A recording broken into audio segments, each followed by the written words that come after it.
Sir, नुकताच जंजिरा किल्ल्यावरनं एक video viral झालेला आहे. ठिकाण असं झालेलं आहे की ये हिंदू का किल्ला नाही, ये मुसलमानों का किल्ला आहे.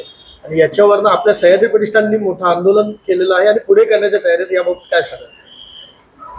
बघा, अजून पण अशा पद्धतीने लोक बोलतात आणि अशा पद्धतीने सांगतात की जणू काय हा आमचाच किल्ला आहे. हे अत्यंत निषेधार्थ आहे. असं बोलणाऱ्यांना देखील त्यांच्या मुसक्या आवळल्या पाहिजेत. हा देश स्वतंत्र झाल्यानंतर हे सगळे किल्ले जे आहेत ते आमचेच आहेत.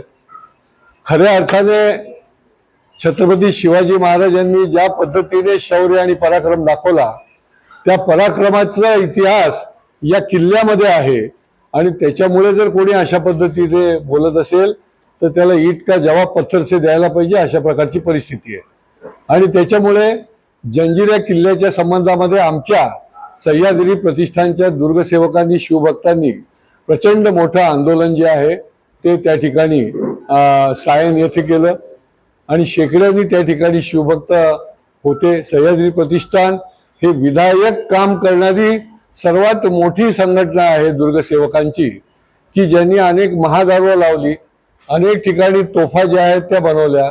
पुरातत्व खात्याच्या मार्गदर्शनाखाली आणि परवानगीने अनेक किल्ले जे आहेत, जे ढासळलेले असतील, ज्या ठिकाणी काही गोष्टी कमी असतील, त्या ठिकाणी सह्याद्री प्रतिष्ठानने हे काम दुर्गसेवकांनी, शिवभक्तांनी केलेलं आहे. आज जंजिऱ्यावर आम्हाला भगवा फडकवायचा आहे. आम्ही तिरंगा फडकवला, परंतु जंजिऱ्यावर हा भगवा फडकला पाहिजे. हा छत्रपती शिवाजी महाराजांचा भगवा आहे. हा त्याग, तपश्चर्या आणि परिश्रमाचा भगवा आहे. आणि त्याच्यामुळे त्याची परवानगी मिळावी, त्याच्याकरता दुर्गसेवकांनी हे आंदोलन मोठ्या प्रमाणामध्ये त्याला केलं. माझी खात्री आहे, मी केंद्रीय पुरातत्व खात्याला देखील पत्राद्वारे आणि प्रत्यक्ष बोलून त्यांना देखील विनंती केलेली आहे की हा आमचा अस्मितेचा प्रश्न आहे. केवळ एक ध्वज फडकवण्याचा प्रश्न नाही, तर हा छत्रपती शिवाजी महाराजांच्या, शिवभक्तांच्या अस्मितेचा प्रश्न आहे.